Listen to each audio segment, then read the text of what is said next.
didn't start yet, did you? Okay, all right, very good. All right, so Holy Saturday, 1992, my husband Dave and I found ourselves crammed in a train full of pretty much every backpacking kid in Europe and ourselves, heading for Rome.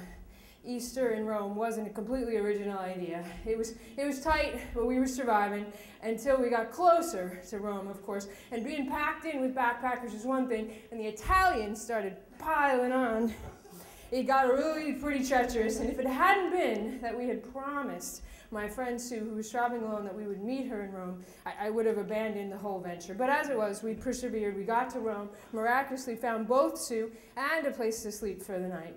Met up with Sue. Sue is a good solo traveler because she can talk to a stone, and she had been busy making plans for Easter Mass the next day with the Pope.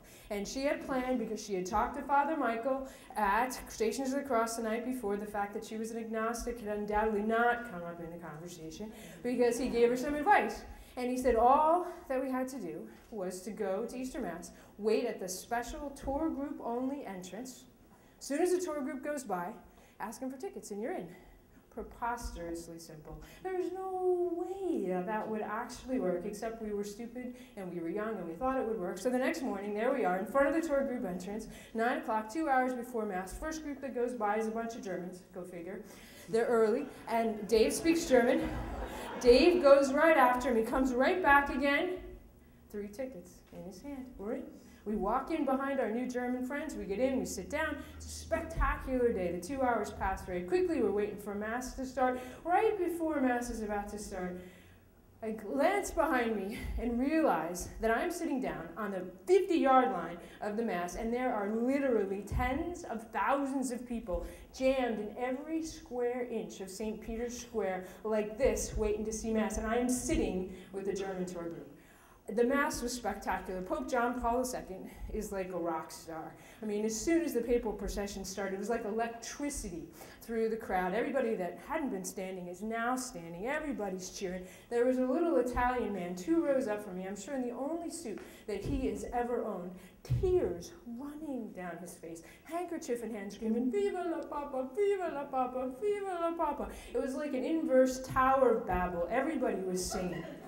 I don't know how that even happened. We were all singing together. The kiss of peace was genuine. It was indiscriminate. Everybody was hugging each other. Mass was over and nobody left, except for Sue, who had cut to train. And the Pope John Paul leaves, and everybody's still sitting there, and he comes up on the papal balcony, like for an encore. We got an encore.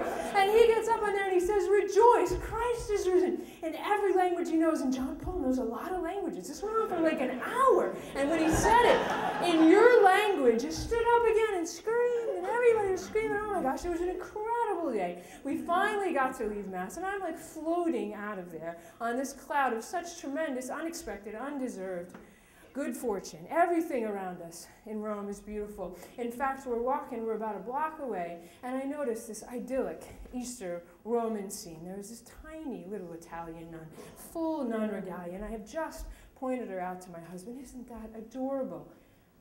And she puts her suitcase down to look out into the crosswalk, and a little gypsy boy walks by and takes off with her suitcase while she's looking down the street. There is a special place in hell, I think, for people that would do that on Easter in Rome. But we were both watching it, and we're on this day, and we've had such good fortune. We can't stand there. We run across the street in Italy, life-threatening fact in itself. And David goes after the kid. I walk up to the nun, and I say, "Sister."